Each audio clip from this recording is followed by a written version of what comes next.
Hello, everyone. Back for an artist at home. Waiting for Kimberly Hill to come in. Phenomenal performer, actor. Yeah. We took a week off last week. This week, we're back with Artist at Home Convos. Very excited to talk to Kim. Waiting for her to come in. Waiting. I'm getting better at this technology stuff. Hi to the one person that's here. You're in for a treat. Waiting for Kim to come in. Waiting.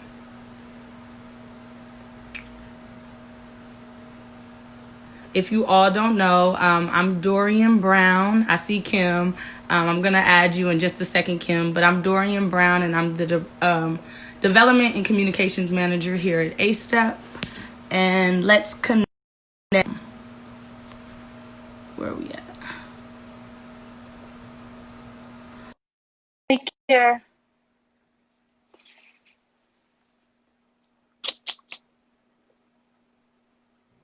We did it! Yeah, look at that.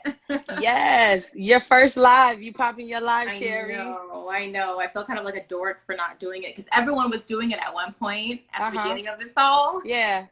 And this is my first time, so I'm glad it was worth the wait. Definitely not a dork. You got to do it when you're ready. I'm ready. Well, I was telling everybody before you came on, I'm the Development Director and Communications Manager here at A-Step. I'm just going to give a brief description of why we started Artists at Home. Basically, we just wanted to connect with artists during these unprecedented times. We know it's different. We know art has changed in a lot of ways, especially when it comes to live performances. Your field as an actor, sets were closed, everything was shut down. People weren't getting money. So we just wanted to see how everybody was just kind of navigating this time, what was keeping them motivated, if you are motivated, if you're creating during this time. So tell everybody about yourself, who you are, and yeah. Well, I'm Kimberly Hill. I'm an actress in, I almost said Las Vegas. Originally from Las Vegas. That's how I met you, Dory. So Yes. where I met you. Yeah. Currently living in Los Angeles. I've been here for 3.5 years now. I can't believe it's been that long. And I'm pursuing acting, especially television acting. So that's where I'm at now. Exciting. Mm-hmm. Before I get into your career, I've been asking everybody, how's their heart? How do you feel right now? Because it's still crazy times. Even though, we don't have to struggle to get toilet paper anymore or food, it's still, the world has still not gone back to normal, nor will it ever be quote unquote normal again. So how do you feel?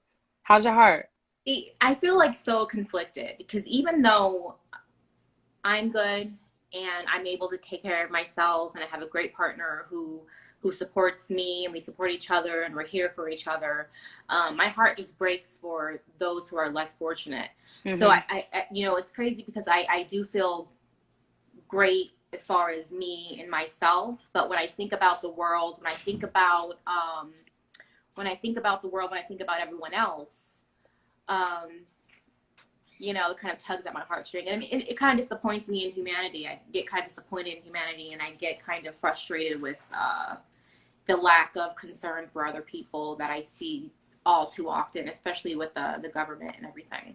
Yeah, I definitely think, it was floating around that this COVID has made it, kind of the great equalizer, they were saying. Mm-hmm. And then we saw what happened with George Floyd, and it was like, ain't no great equalizer. They still killing Black people, you know what I mean? So I think definitely I agree with you on I get disappointed sometimes too when it comes to thinking about, wow, things are going to change forever. And, we can do as much as we can to help the underserved, the less fortunate. But I I just don't know how it's going to come out. I don't know. The unknowing is what's scary about it all. Absolutely. And it's amazing how day to day those feelings change, and how some days you feel so hopeful and you feel like, wow, we're all standing together. But then you look, the next day and you wake up and you see the next headline and you're just like, wow, they really got me for a second. Yeah. Had me thinking that, ooh, things are really going to change. Mm-hmm. And then you read another headline, or you hear another, there's another hashtag, or there's another, crazy thing going on in Congress where they actually don't want to take care of people who are struggling let's bail out, these billion-dollar companies. And there's just a lot going on. So of course it's understandable that there's a lot of emotions going on too. Yeah. With a lot going on, how have you been taking care of yourself? I think I've just been trying to be patient with myself. Mm-hmm. I feel like at the beginning, everyone was like, so what are you going to do to come out of this on top? And how are you going to be better? Are you going to be 15 pounds up, or are you going to be 15 pounds down? Mm-hmm. When it came to like the physical appearance. And I've learned just to be a little more patient with myself and not have that high standard and high expectation that not only you, but the expectation that other people put on you to be a creator during these times, to, lose those 15 pounds, or to, come out better than you were when you went in. So I just try to show myself some compassion and show myself, and allow myself to feel things day by day. Like some days I was so motivated to do a self-tape. Some days I just felt awesome and I, memorized a new monologue and did an online challenge. And some days I'm like, I can't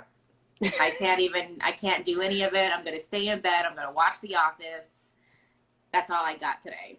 And that's self-care too. Yeah.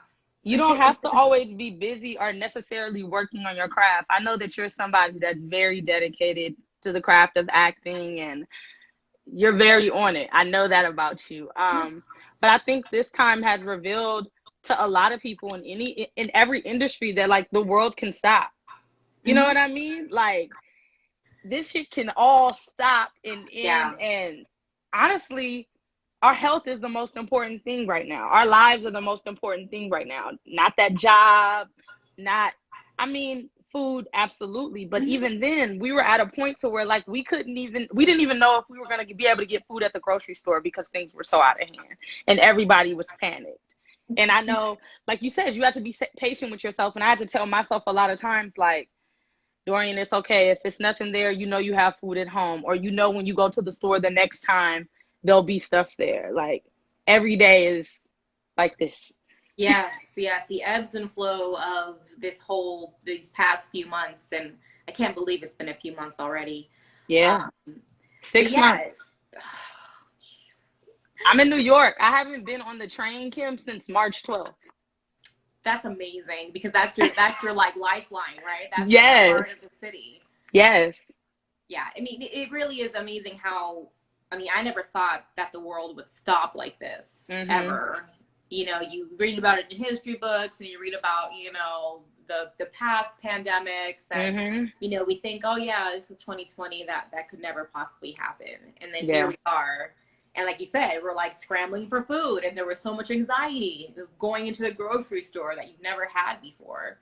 And yeah, you're like, do I have toilet paper? Can I get some beans? Oh my God, they're out of beans. What does that mean? There's no beans. There's no rice. There's nothing. So it was definitely an adjustment mentally to know that, okay, I'll be, it was very humbling actually, because there are people who live like this every day who don't know where their next meal is coming from. And that's, I guess, Absolutely. Yeah. Absolutely. Have you been creating during these times? I actually have been. I'm very proud of myself for at least trying, because like I said, I try to be patient with myself, and I was able to start writing a pilot for a show. And I'm excited to see where it goes. So I was working on that. And then I was also teaching myself how to sew. Love it. because I've ever, for the longest time, I mean, you've known me for a while, and I've always we always like bonded through our natural hair. I wanted to create like a curly hair product. We need it. Accessory. So I'm designing something, and I don't know what I'm doing exactly, but I'm figuring it out.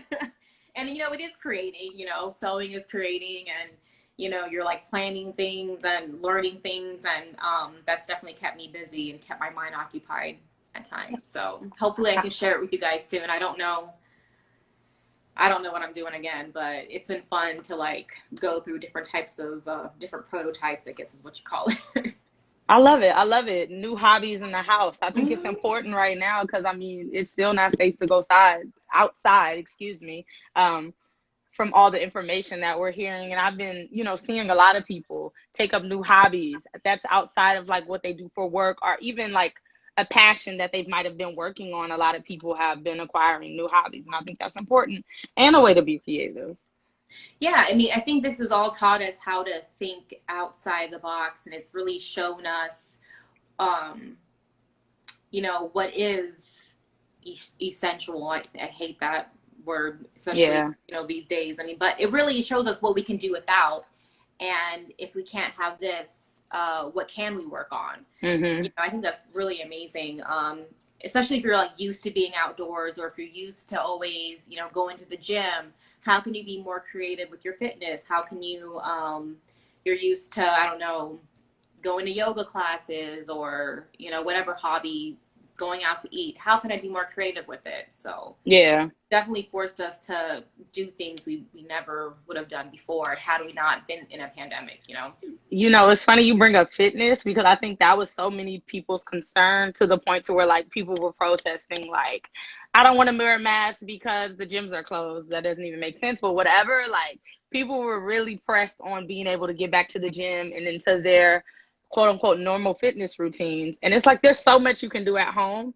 I've been watching things on YouTube. I've been going for walks every day, at least 5 days a week. And I had never been that person ever. Like, I don't like working out in general, but I never thought I'd be the person to like want to work outside, or want to work out on my roof, or even in my house, just because home to me has always been like, I want to come home and relax. And now we're being forced to like, okay, I can't just sleep all day. I have to work, but I also have to like spend a lot of time with myself.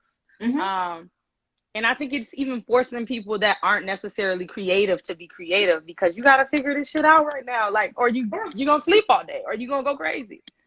Yeah, I don't think people realize that they were actually being creative with how they can, you know, put things into their, you know, world that's been turned upside down, and how can I do something that I'm used to doing inside my home or outside of my house. But it also highlights like the privilege a lot of people have to just, you know, hop into their car, go to the gym, or they have their personal trainer, or to be able to not wear a mask because the gyms are closed. You know, we saw a lot of people's true colors, that's for sure, just based off of what they were outraged about. You know, not sure people are dying and sick, but I can't go to the gym. Oh my God. And I like the gym. I actually enjoy the gym. But I also know that it's a privilege to go to the gym, and that not everyone has, you know, access to one, or is completely able-bodied to go to the gym, you know. So it's funny how the masks have become like a political statement now. Like, the people that you see wearing one, it's like, oh, you know, those are the quote unquote liberal people, and the people that aren't, it's like, girl, It's so disappointing though. It's so, because it really is a sign of respect when you wear it. You know, I don't take it as, oh, you're paranoid, but it really is a sign of I care. Not only even if you just care about yourself, God, like, you don't got to care about everyone else. At least just care about your own. At least be, you know, be the smart kind of selfish, to where it's almost like, well, I don't want you getting me sick, so I'm going to wear a mask. I don't see how they don't connect the two. And, you know, then you get into the whole, like, conspiracy theories about it not being real. And it's amazing what this has brought out, you know, like, the characteristics that have been shown during this all is really interesting. Definitely. Well, to get into like the more deeper talk or whatever, I know you're an artist, and you know, a lot of people have been saying like we've literally been fighting two pandemics when it comes to Black lives, and then it comes to the virus of coronavirus, COVID-19. And we've been seeing like a lot of people speaking out, but then there's also that talk of like people not speaking out, especially when it comes to our artists or people that have some type of influence or celebrity. I just wanted to know how you felt about that. Do you think that artists should be talking, or anybody that has some type of influence? And do you think they should, or and or should they be displaying it in the art? I don't want people to speak on things that they don't honestly care about. I'd rather you show me who you are. That way, I know whether or not to support you, or whether or not you really have Black lives on the forefront of your mind. You know, you see this. I forget the term that people are using about the phony like allyism or whatever, just like fronting for the gram, or and then you don't hear about it again from them. It is disappointing. I'd rather you just not say anything at all and then say, oh yeah, well, I'm not really surprised either, because they've never been the one to speak out for Black lives. And on the other side, you have people who enjoy Black culture, and they, you know, they use it all up and they soak it up to their advantage, and they appropriate it all, and they use the lingo, and you know, we give them money. Those are the people who I expect to speak up at least a bit, because the people who pay your bills are the ones who are outraged right now. Yeah. So I think it just depends on what your brand is. If you're like Molly McButter and you've never been, you know, anything but, you know, Molly McButter, then I don't expect you to speak out, because obviously you're not about diversity, you're not about inclusion, you're not about other people you're not for people who don't look like you, you're for people who look like you. So yeah, go ahead and hold on to your cause. And, you know, I just want people who are genuine and people who really want to see change to speak up about it, because, you know, there are people out there who care, and those are the ones that are going to cause change or see change. And then it was kind of nice to see people who weren't very active about it all of a sudden be active about it, and then suddenly make a shift and actually do immediate change. Like I think was it Kristen Stewart who stepped down from her role of one of the voice of one of the characters of the cartoons. I was proud of that. Like I don't follow her or anything on a regular basis, but it was nice to see someone actively speak up and just kind of show that she's been thinking about things, and that she's making a change, and that she sees where she was wrong for even accepting that type of role anyway. What would you want to see more from like the artist community during this time, especially when it comes to like inclusion or even representation in, like, say maybe theater or on television, your industry? Because I know now I feel like Black people in general will be the hot ticket. I think access is an important issue to talk about, and I think, yeah, how would you want to see that play out after, like, once things are open? I think things are opening up now in Los Angeles, sort of. Yeah. I mean, it's hard because a lot of the shooting or the filming that they're doing is like in a lot of the ones that I know of are in Canada, and they're like, yeah, we don't want y'all here. So I feel like it's I get it. Close the borders for the Americans, which is understandable because we're not really proving ourselves worthy. But what I hope to see, and I think I've used this word already before, is just like genuine inclusion, because nobody wants to be the token. Yeah. Don't just bring us on just for the sake of being hot right now. Right. If you're gonna include people, have it be sincere. And I hope that the people who are creating these shows and who are inviting Black voices and Black art into their space, to not just bring on a certain type of Black person, because there are so many different types of Black people. We are more than just, you know, the cool person. We are the blurred. We are the, you know, the rock punk chick. We are Definitely not a monolith. We are teachers. We are so much. And I hope that the people that they're bringing in, I hope there's diversity in the types of Black people that they're bringing into these rooms, because I do think the same type of people get brought in over and over and over again. And then you're not having it's not really diversity, because you're just redoing the same thing over and over and over again. Right. Which becomes programmed in other people's mind of, this is what Black people are. Right. They're this. And same thing with like actors on the other side. You know, can we see more than just, you know, the token Black person who's been in Hollywood already, and it's like, oh yeah, let's put Michael B. Jordan in everything now. He's in. It's like, no, there's more than just. Everybody has their run. Like, if you always see, it's like, okay, he's the hot person right now, or she's the hot person right now. They're the hot person right now, and it's like, they can't play everybody. No, and they shouldn't have to. Just like we don't require. You know, white people to, you know, just their token, you know, blonde hair. I mean, there was one time when I remember, I think growing up, I got them all confused. It was like Gwyneth Paltrow. It was, you know, I can't even think of their names, because all I know is that they're blonde hair and blue eyed, and they all look the same to me, you know, and they all had the flat iron, long, straight hair. And right. There were so many of them though. But, you know, with us, it was Halle Berry. Yeah. And Denzel Washington. That's who we knew as, you know, Black actors. I think that what could help with that, because, like, I mean, shout out to Netflix for just dropping all that, like, whole UPN lineup. And I remember, like, growing up and seeing all those different types of, like, Black people on different shows and different types of family unit. I definitely identified with Moesha, because I lived in a house with, like, my stepmom, my dad, and I had a little brother, and we lived in a house, and I was in, you know, like, I identified that. But then there was also, like, One-on-One and Kyla Pratt and her dad, you know what I mean? I think now we're seeing more of different stuff. We have Insecure, we have I May Destroy You, we have Black Lightning, we have all these different shows. And I think it's primarily because it's not just Black people on screen, but it's Black people behind the screen.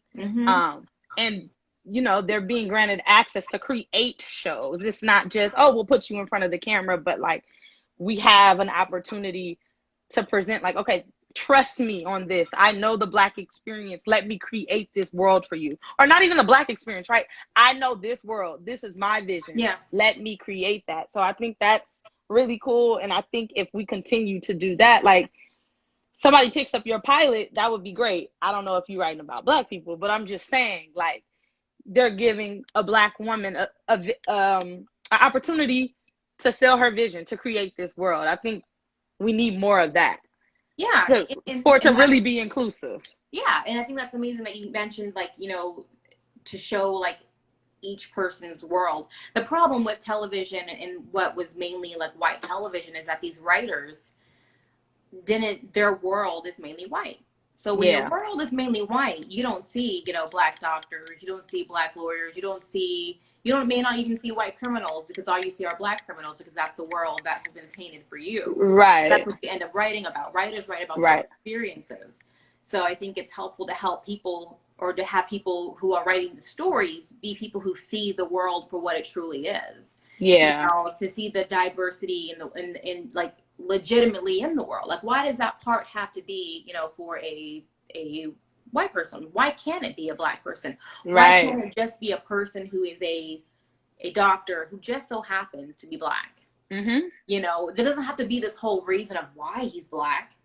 How come he just can't be Black? You know, like, see the world for what it truly is. And as far as my story goes, of course, you know, me being where I'm from and having my experiences, I want my story to be a little bit of everything, because I see everything. I am aware of, you know, the LGBTQ plus community. I am aware of that. I'm aware of, you know, the non-binary. I'm aware of the binary. I'm aware of, you know, Black people, white people, you know, dreamers.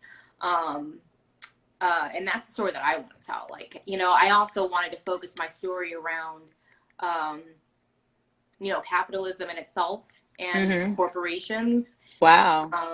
But I also wanted it to be about people with disabilities who may not have an obvious disability. You know, Yeah. because I have a health condition that's considered a chronic health condition. Mm-hmm. And, you know, there's so much on social media that talks about just because you don't have a, you know, wheelchair, or if you don't have a limp, or if you're young, you know, it doesn't mean you're incapable of it doesn't mean you're not capable of having a disability or something, or a chronic illness. You know, Yeah. there is no face for chronic illness and disability. So, Yeah. What would you say was the first time you saw yourself represented in TV or in media? oh, oof. It's amazing because I think Or being somebody you could relate to, I rather. think it would have to be Joan from Girlfriends. I mean, I could see that just off the you physical. know, yeah, like somebody who was obviously like mixed, and then I grew up very like we were very religious, and we couldn't watch a lot of the things that everyone else was watching. Okay. So it wasn't until I was older where I was able to like, you know, sneak off and watch things that I wanted to watch. And because I know like everyone was watching Martin and everything else, and I didn't Mm-hmm. watch that stuff till I was living single till I was a little bit older. But Girlfriends was the first show that I saw myself in, and it's amazing how you don't realize that you don't see yourself until there's something like clicks in your head of, oh wow, you know, like wow, you know, she's like me. And I feel so much better about like my nieces and nephews being able to see themselves represented now, because even though it may not be on the regular to see themselves, there's a little more hope for them than there was for, you know, us growing up. I think too, with the younger generation, not only do they have shows now that are coming out, but also social media, right? I think social Mm-hmm. media connects a lot of people, because even when it comes to, like, we're talking about the Black community, you being mixed race, we would see that on TV, and you might see somebody looking like you, but like you said, you were religious, so they might not portray that type of household on television. You know what I mean? Yeah. It's that monolith, it's that one person. And I think now social media has definitely helped me with connect with people that like literally had mirror experience to the way that I grew up, that they might not necessarily look like me, but we use the same language. Yeah. Certain jokes click just because it was like, oh, you grew up going to church every Sunday, Mm-hmm. or you grew up in a house where it was your stepmom and your dad, and you went to your mom's house on the weekend. You know what I mean? Like, I remember being younger and like, I don't want to say being embarrassed, but I remember people being like, why you call your mom Shelly? You know what I mean? Yeah. And like, I think now on social media, especially when it comes to like Black Twitter or Instagram with the hashtags and stuff, you literally can click on something and see people having the same type of meal you're having Mm-hmm. for dinner. So I think Yeah. that's really cool for the younger generation. And also, I think like Gen Z speaks up a lot more because they know that there's community, even if it's not necessarily in your backyard. Like, you know that there's community out there in on the internet or Yeah. in the world. Yeah. I think um when I had AOL dial up, I didn't know that there were people people out Chat there. rooms. 14-year-old female, whatever ASL. But when I was growing up, I didn't know, you know, I mean, I grew up in a very like white community, and Mm-hmm. that's a whole nother story, like super indoctrinated into religion, and where, you know, just by my father's choice, we didn't see people who looked like us, and the people who were brown were like fully Black, but they weren't accepted into this church either. So it's amazing how, Mm-hmm. like, when you think about people who are like you said, why do you call your mom Shelly? It was weird, like being in a church full of people who don't look like you, and then have the pastor treat the full Black folks poorly, but they treated us a different type of poorly. It was more like, yeah, it's a sin to have interracial marriage and children, and you're just like, Wow. oh, so we're like even worse than, you know, black folks. And it's just like, wow, I guess I really don't, he approves of them, but we're just like some trash scum of the earth, you know? Right. it'll be interesting to see if anyone out there is like that. So if you have that experience, let me know. I'm That's sure something. I'm sure there's many people Oh like yeah. that. I'm sure there's many people like that. And I mean, I think that's why representation is so important. That's the next question I was going to ask you. Why do you think representation is important in entertainment, art, media? Why do you think that's important for children to see specifically? Well, because it helps, you know, art already is like a therapy of its own. And then to see representation, it helps you know that you're not alone. Hmm. You know, there's so many of us who have the same experience. And if it wasn't for, you know, representation, you wouldn't know that you're not the only one out there who feels this way, or you're not the only one who's had this experience, or you're not the only one who, you know, who's seen this and who's been through that, or who you know, grew up like this. Because it brings everyone together. And not only is it like a personal experience, but it also is better for the community and the world period to know that these things happen. You know, it's kind of like what's going, you know, with the Black Lives Movement. We're saying, hey guys, people are killing us. And people are like, nah, they're not Yeah. killing you guys. I've had to say, I get pulled over all the time, and no one's ever pulled a gun out on me. And by us sharing these stories and having the representation, it's helping people to realize that, wow, I guess my experience isn't the same as someone else's. And that kind of sparks empathy and compassion. And it really helps, you know, to start the conversation about what it's really like, you know, in America for all types of people. Yeah, the last talk I did with my friend Larry Powell, my brother, we were talking about how art changes hearts and minds.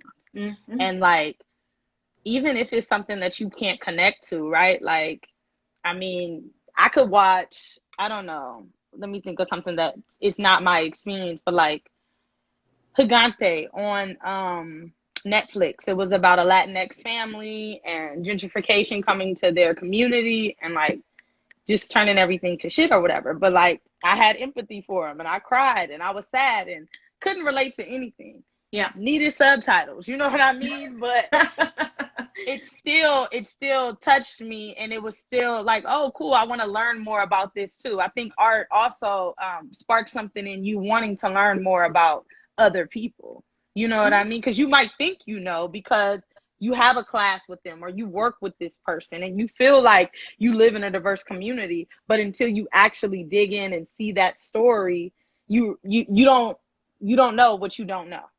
Yeah, absolutely. And it's amazing about, like, just piggybacking off what you said, is that there's so much we don't know about these other communities where you consider yourself diverse, you consider yourself aware and woke or whatever, but you really don't know the experience until you're either there with someone or you listen to someone's story about what they go through. Mm-hmm. You know, and I know we all have a lot of learning to do, but you know, there's things that I need to learn more about. Like, I'm not totally comfortable with you know, just like recently when people said I think the conversation around being disabled and using certain like words, and how some of them are controversy, and you grew up saying those things and you're like, wow, I never knew that was a problem. Mm-hmm. I never knew that saying turning a blind eye or a deaf ear, or I forget the saying at the moment, but turning a blind eye, Wow, how that they're makes like, sense.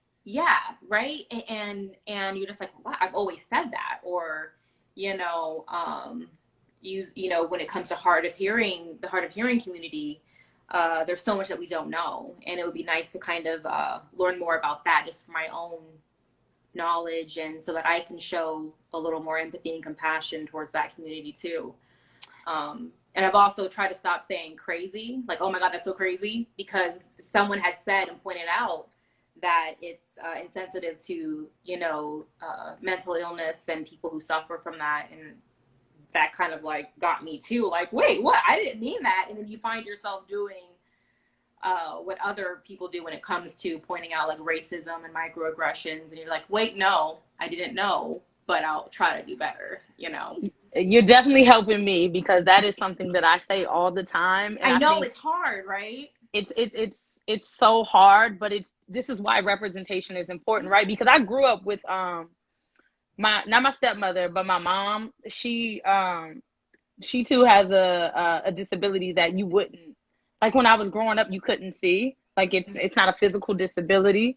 Now that she's older and it's one of those like degenerative disabilities, she's walking slower and things like that, but you still wouldn't know just by looking at her or whatever. And I've been digging more into ability and looking at that community because I've been seeing, one thing, a lot of things on Instagram, but two, I read this article about how like there were people with disabilities that were out there protesting and stuff, but certain things weren't accessible to them. Yeah. And I was just like, damn, that's something that I don't have to think about. But there are people that want to be out here on the fight, but necessarily can't, but they want to physically be there. And I know that's not the only way to show your activism or anything like that, but this is why we need to represent all of these communities in the media, press, television, and stuff, so it can be at the forefront of our minds. Yeah, and it really is about just having that honest conversation with yourself and being open to seeing the world in a different, through a different lens. And even as, you know, people of color, it's amazing to say, oh, we do have some sort of privilege, because sometimes we don't think of it that way. But I mean, I know I have, you know, light skin privilege, and I'm not completely I'm not unaware of that at all. And then you look at people who are, you know, again, I'm not comfortable with the terms, or I think handicap is something that's kind of is inappropriate to say too. But yeah, you know, we don't realize that we're privileged in that sense too. And it's all about being open to learn, and I'm opening to learning. It's just, you know, you got to go seek it out, and it's helpful when it's brought to you too, whether passively through art, and television and movies and everything else. So it'd be nice to have more of those type of conversations brought to the forefront too. Yeah, I think it's important, and I think people need to take the onus on themselves and go seek it out, especially because we know that like everyone isn't represented. Like we know that now. We know that there's no excuse. We have the internet. We know that there are other things out there other than the way you grew up. Yeah. So we all have to get outside of our feelings, consider other people, like we were talking about earlier, and you know, just hold ourselves accountable if we want to be good humans, I feel. Yeah, and I think it definitely helps to have that desire, because not everyone has that desire. So I'm glad I surround myself with people like you who actually want to be better and do better. You're right. I think someone called it like a sounding board, when they don't surround themselves with anybody who's different, because all they do is like have people who agree with them on stuff. And it's helpful to have people who see things differently. That way you can question your own thoughts and beliefs too, because sometimes you may think you have things all figured out and then you don't. And, you know, again, that's when you get stunted in growth, and then you end up just being the same old person you were, you know, a year, 2 years, 3 years ago. Yeah. How would you say that you're trying to help like the community, whether it be the artist community right now? I know you said during this time you really thought about, and it's sort of sad to think about the less fortunate right now. How would you say you've been trying to help people? I wish I was in a more comfortable place to be able to help people. I mean, I've definitely donated when I could. I've protested, and but I do know that for myself and where I see my career going, I would love to be an advocate for my condition that I have. I have epilepsy, so I have seizures. So my goal is to, with the story I'm telling, is to kind of bring a voice to people who do have conditions that aren't seen. And so I think it's more of a inspiration that I've had to tell my own story, and to, you know, Toni Morrison talked about writing stories that she wanted to read. So that's what you know, sparked her into creating so many of her books, about telling a story that you would want to read. And for me, it's about telling a story, or you know, writing a story that I want to read. And I want to read about people who you know, who have been through the same things as I have or similar situations. That way it can help educate other people on these issues. So, and then of course advocate for the community that has epilepsy. And a couple of years ago, I got vitiligo too, which has been a learning curve for myself and a whole adjustment. Being a part of this new community and not wanting to be branded as somebody who has vitiligo, you know, because we have so many brands that are put on us. Okay, you're you know, oh, you're mixed, you have curly hair, you're curly haired, you're light skinned, you have epilepsy, and here's another one, you also have vitiligo, and you're just like, okay, like something else to add to the whole, you know, mix of everything. And people are like, oh, well, what about Winnie Harlow? She has vitiligo. And you're like, yeah, I'm not a Winnie Harlow though. You know, I'm not a model who You're gorgeous. You're gorgeous. No, I don't even mean, I mean, like, you know, she's a model. It's I get a different it. world when you're an actor. And, you know, I approach my auditions differently now because of that, or even just with some hesitation, because I did kind of mess with my mind too. Because you don't realize how much the hands are used in commercials and in television and everything else. And so it was a whole learning curve and to own it, you know, and I hope that I show people out there how to own, you know, your differences too, and to stand out and be proud of them too. That's a beautiful story to tell, Kim. And I think there's so many intersections with you. You know what I mean? And of course, the stuff that we can see, you're a woman, mixed race, curly hair, but then knowing the disability and then vitiligo, and then you chose to be in such, I mean, performing is such a image based, it's based on the way you look. I mean, it does matter if you can act or not, but it kind of doesn't. You know what I'm saying? Yeah. I mean, you see people who act and you're just like, really? Okay. Yeah. So, I mean, I can't wait till you tell your story till we get that pilot. But what's some advice you would give someone, or like, I'll rephrase this. What would you give young Kim, somebody that's just like you? What would you say to them starting a career in acting? Don't wait. Okay. Don't wait. Like, I know we think we have, and granted, everyone has their own timeline, but once you know this is something you want to do it. And be aggressive in doing it too, because, you know, it's going to grind you down. Be ready. You know, it's going to grind you down. There's days where you're just like, I don't know what I'm doing, but I love it. You know, just prepare yourself and seek consistently after it, because I think consistency is the key here. And don't let up. Be aggressive. Be aggressive with it. I love it. I love it. This conversation was amazing. Same. Thank you so much for coming on. Where can the people find you on the internet? Always follow me at the gram. It's Kimberly H. And then, of course, I have a website, KimberlyHillActor.com. You can see like my reel and my resume and everything there. Yeah, but definitely follow me. Follow her. Thank you so much, Kim. I'll talk to you soon. Thank you. All right. Bye.